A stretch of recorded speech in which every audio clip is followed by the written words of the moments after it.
Welcome to Building My Legacy podcast. This podcast is designed for leaders and entrepreneurs who want to leave a legacy and will provide strategies that focus upon key elements for legacy creation, determining your desired impact and its benefit, increasing your legacy's reach by engaging key stakeholders, planning, prioritizing, and executing. Here's your host, Dr. Lois Sonstegard. Welcome, everybody, to today's Building My Legacy podcast. I have with me today Rebecca Haydon, and she is delightful because she is not our mainstream type of podcast person that we have.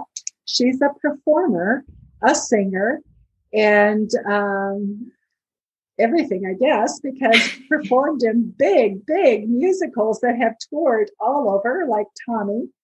And so she comes with a perspective of life and how you work.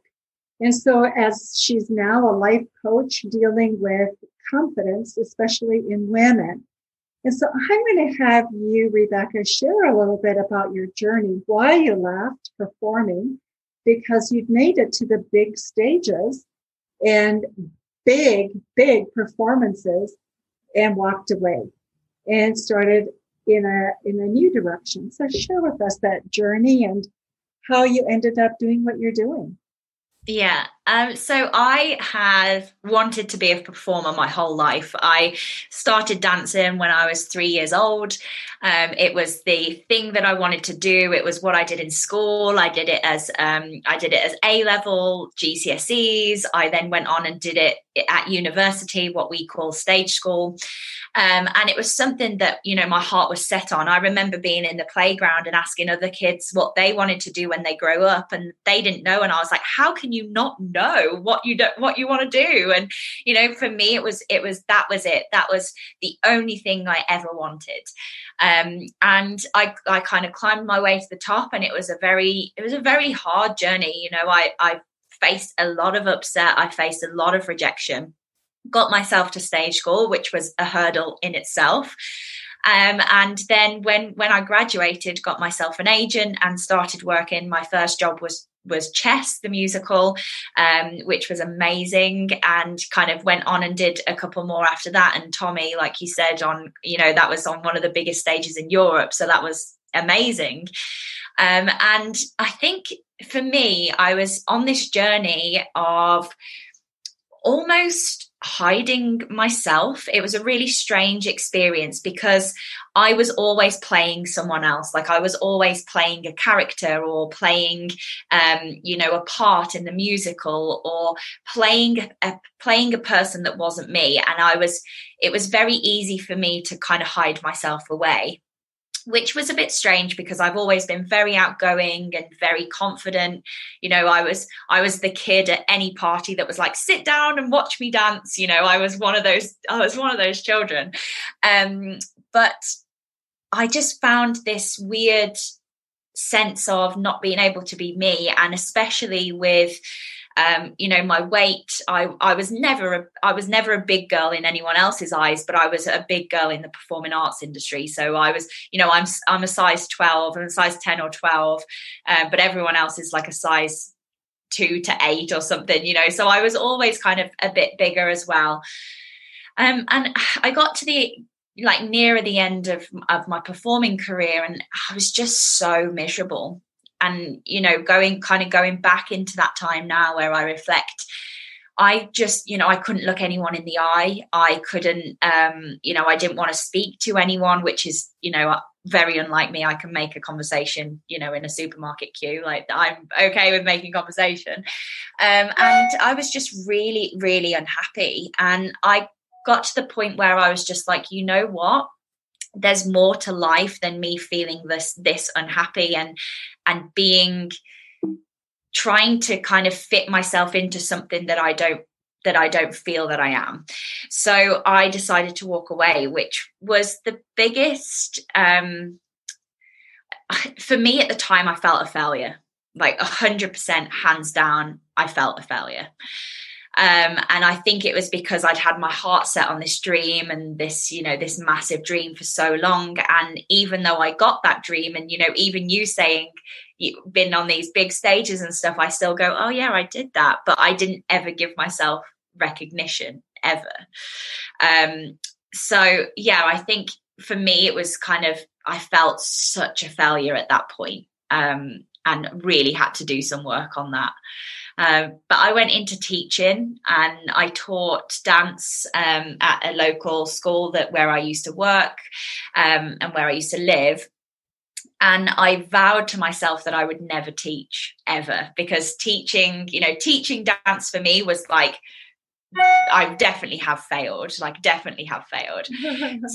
it was quite a weird one, actually, because it was just like, oh my God, like I've now gone back and now I have to teach. But actually the teaching was the most empowering bit of it, because I got to see all these kids and I got to experience all these children, like so enthusiastic, just like I used to be, and really started to empower and inspire them, I suppose. So you sometimes when we do that, that's the beginning of our own healing, because as we give, we begin to sort who we are. So talk a little bit more about that, being teaching, and then from there you moved away from that also. So share a little bit about that, if you would. Yeah, so I started teaching, and the place that I started teaching at, the dance, was very I think there was about 3 or 4 in the class. It was a very kind of not very popular, not many people knew about it.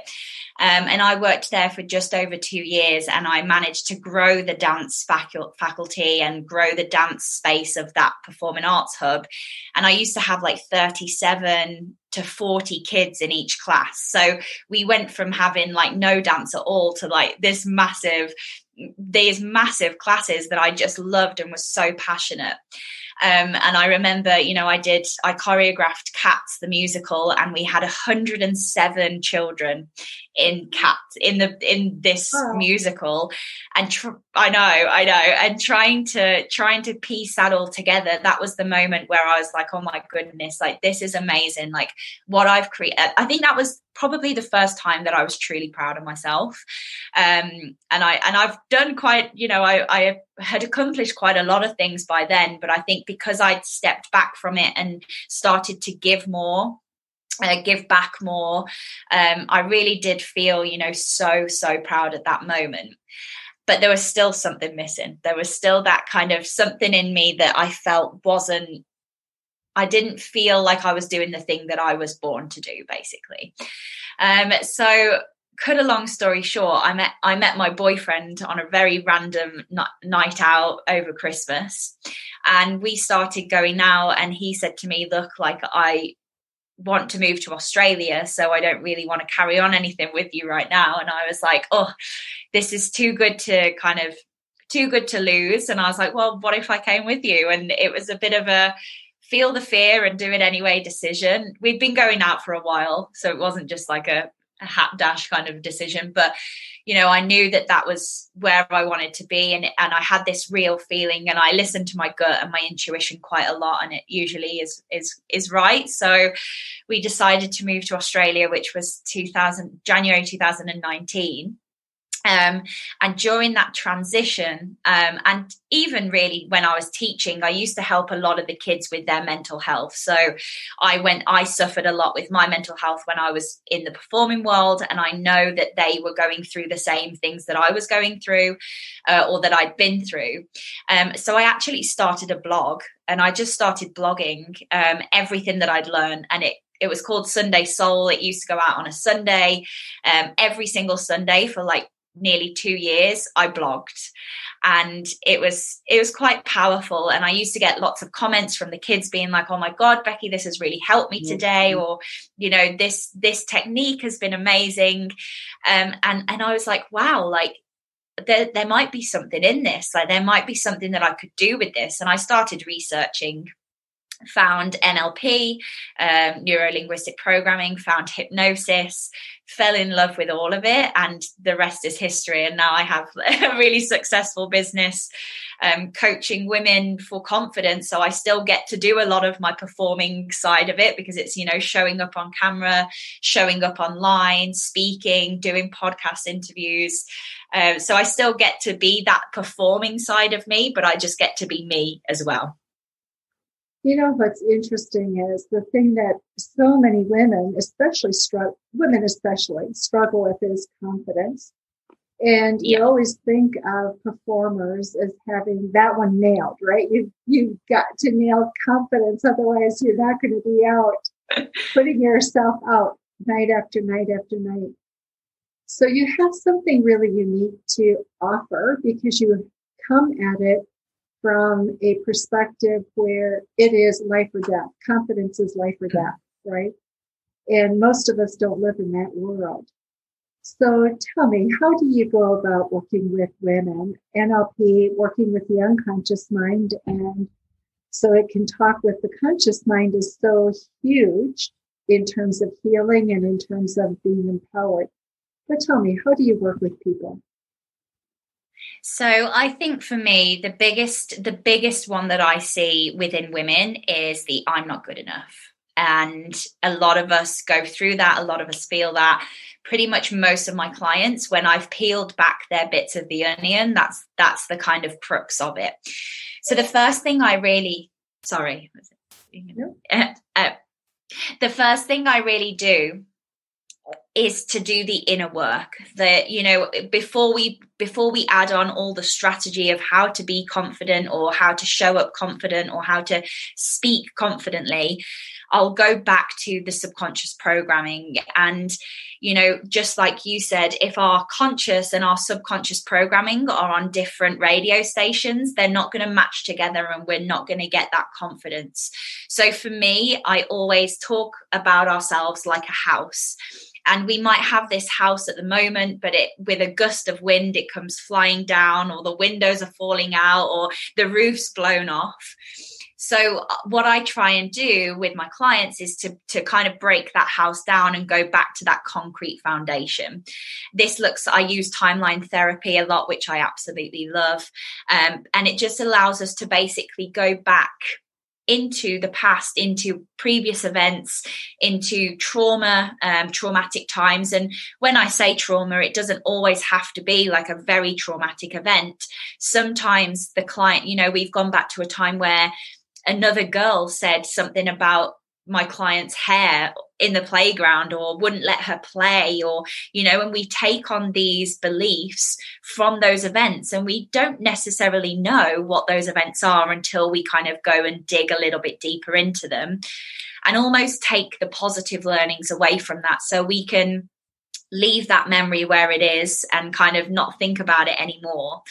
And that's probably one of the most empowering things that I do when clients first, when, you know, my gorgeous clients come to me first, is that we work through that inner work, that real inner confidence. So self-belief, self-love, self-worth, self-respect, all of the selves to build that concrete foundation of confidence. How do people find you? I'm always on Instagram. So Instagram's pretty much my kind of favorite social media outlet, I suppose. Always on stories and doing lives. Literally before this podcast, I did a live hypnosis on my Instagram, which was lovely. People come and join and experience, you know, just a mini hypnosis that I do. I also have a podcast myself, so people find me through there. I love collaborating with people. There's something special, I think, about having two, especially women, you know, two powerful, empowering women together, collaborating and creating a space to kind of open the audience for them and for me. So I love doing that too. I'm in quite a lot of spaces. You have so much to offer, because think of all the young people who have similar dreams to yours, and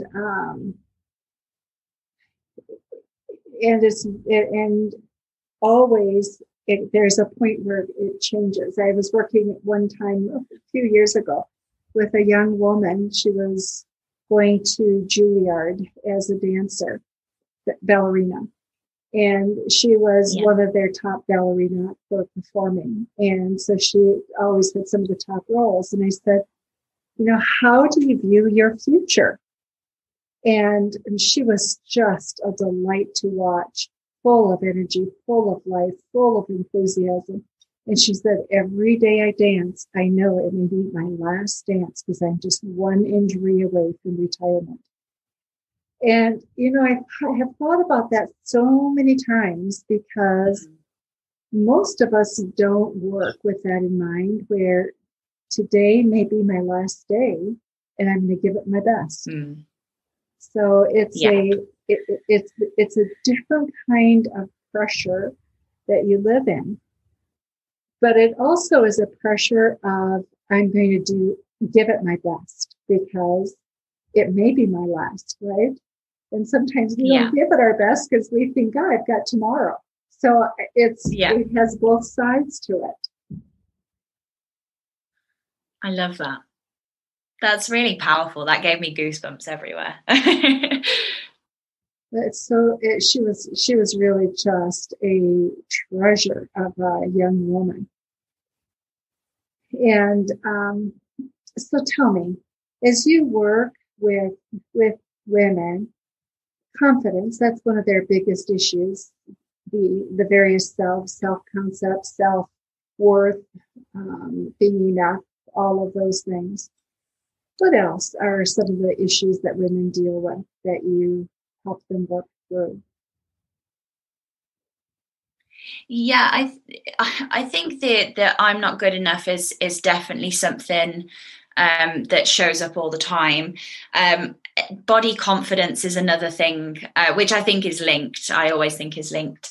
But having that, having that confidence in yourself, and that, to be honest, I'm still on that journey myself too, because of the trauma that I went through in the performing arts industry. I still look in the mirror and I still don't really like what I see. And I've had to do a lot of work on that myself and help clients. Before I got into confidence, I was attracting a lot of women for weight loss. And I did a lot of work with weight loss hypnosis. And pretty much it all tied down to that self-love, that feeling of worth within ourselves. And being able to stand, and I just love what's happening at the moment, on social media, and a lot of, plus size girls are getting in bikinis, and everyone is really behind that. I absolutely love to see that, because I think we're so programmed as a community, as the world, we're so programmed to see mannequins of size 6 or really tiny models on the catwalks, and actually to see that shift in the world and how we view that is so empowering. But there's still a lot of work to do, I think, in that sort of sense, and how we view ourselves as women and how we can stand there in our power is probably another thing that I really work on with my clients. So tell me, if there was one piece of advice that you would give, what would that be? Oh, I love this one, and it's what I give all the time. Feel the fear and do it anyway.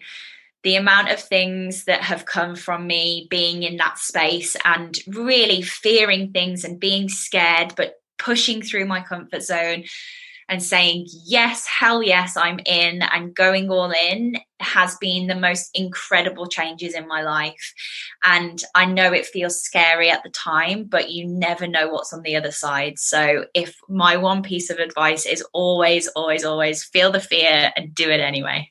I have two good friends. Actually, I have a podcast with them that I did early on.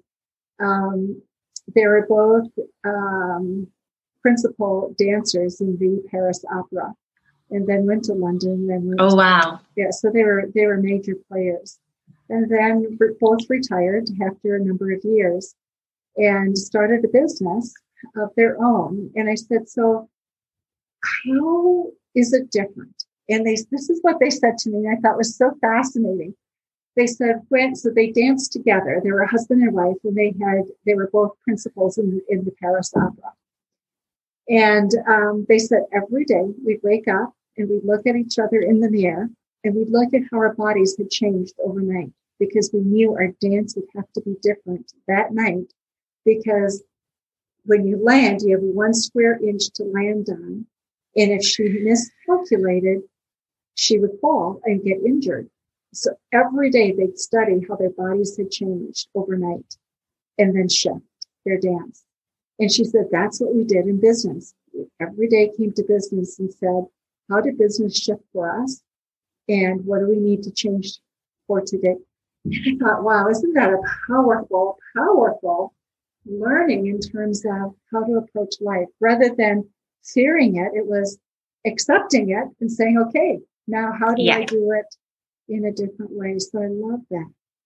What else do you suggest or do you talk about or share with people? I just love your experience, because so few people have the unique experience that you have. Oh, I think for me, one of the other things that has really helped me, and what I tell my clients, is that yes, we may be programmed to kind of hear those negative thoughts, or to kind of get ourselves down that spiral, or play the strategies that we think are serving us at the time, but they're probably not. But there is always a better serving thought for you. And the more we focus on those better serving thoughts, it doesn't have to be, positive rainbows, fairies and unicorns all the time. It just needs to be just a slightly better serving thought that takes you away from that space that you're in. And that really changed my life, to have that, to know that I have that power to then focus on something else. And, what you focus on is what you get. So if you focus on being sad and shy or unconfident, then you're going to bring in more of that. Like you're training your brain to find things to prove that is true. So if we can move away and move into those better serving thoughts, and even if that's, I'm working on my self-worth, or I'm working on my self-love, it doesn't have to be, I am amazing, I am incredible. It doesn't have to be that. Just needs to be that better serving thought. That would be one of my, one of the other things that I would like to share. I think it makes sense, because sometimes when you are so out front and say, I am, when you're in process, your body doesn't accept it. Your unconscious mind doesn't embrace it, because it knows there's steps that are involved that haven't been addressed. And then we fight our own brain, and then it becomes even more problematic, doesn't it? Exactly. So tell me, what else? What would you love for people to know and to think about as they approach their life, as they approach who they are as a human being? So I think for me, I use this phrase a lot, which is standing in your superpower. And I think we all, as individuals, no matter who we are, what we've been through, where we're going, we all have a superpower, whatever that is. And if you haven't found yours yet, then that is okay, because you can. And I think the more we can tap into that person that we want to be, that I call it your best self or your future self or whatever that is to you, the more we can tap into her or him, whoever's listening, the more we can start to embody and embrace it right here, right now. And I use a technique called acting as if. I'm not a massive fan of fake it until you make it, because I think it kind of goes against the subconscious programming. But acting as if, it really does tap into who we want to become. So, me as a business owner of, whatever my dream is, or living in a house in Noosa or whatever's on my vision board, I always ask myself, okay, if I had all of the things that I want, how would I be waking up in the morning? How would I be walking down the road? How would I be sipping my tea? How would I be eating my dinner? How would I be working out? And really starting to tap into that person that I truly am meant to be on this planet. I am meant to be on this world. And really focusing on that, really acting as if you already have the things you already want. Because if we spend time in the, oh, I hope that happens, or I wish that happens, you know, hope is a word that's, I feel, is used a lot, but really it's not very hopeful for me. I think when we stand in the kind of, we stand in the power of, I know it's going to happen, or I expect it to happen, we start to feel more confident rather than hoping or wishing. It's a very, I kind of almost see it as a soft, weaker word. Whereas if we use, you know, I know, or I expect, or that sort of word is a lot stronger and can really pull us into that confident best self that we want to become. You know, if you've got a meeting coming up that you might feel scared about going into, or a presentation that you're going into, how would you feel if you showed up as your best confident self and then go and do that? Act as if it's already happening. It changes your life. Wow. Act as if. And it's truthful, because you're creating it every day. We're creating a new form of who we are, right? And making it till you make it. Where it lacks reality is there's a lack of honesty, a lack of truth in it. And so we tend to internally reject that notion. Becky, it is almost time up for us in terms of this podcast. And so before we quit, I want to just give you an opportunity. Are there things we missed, things that you think are important for people to think about or to put in their minds, that you have seen that you would like to leave with the audience? I've spoken about all my favorite things, but I think one of the things is that we always have the control. You know, we are in control of how we think, how we feel, how we act. And we might not necessarily feel that all the time, but no matter what is happening externally, we always have the control internally. So if someone is making you feel a certain way, or something's happened and you feel a certain way because of it, just get curious, like go inside and kind of go inside to come out is what I always say. You know, get curious with your thoughts and how you can stay in control of that situation. You know, I see a lot of people sitting in the driving seat but not putting their foot on the accelerator, and we have that option. We have that ability to do that, and we just have to find out how. And just want you to remember that you do always have the answers inside of you. You might need a coach to help you see it or show you the yellow brick road, as I say. Or you might need to listen to a podcast or read a book. You might need some help in some sort of way, but never, ever be scared to ask for help. Never be scared to kind of say, hey, I'm struggling and I need to solve this, because you are always in control. And I think that's so important to remember. So those of you who are listening, you may be interested in learning a little bit more about what Rebecca has been talking about in terms of looking at the unconscious mind and the conscious mind. And here's what's important that you will learn is that your ability to process and heal will be so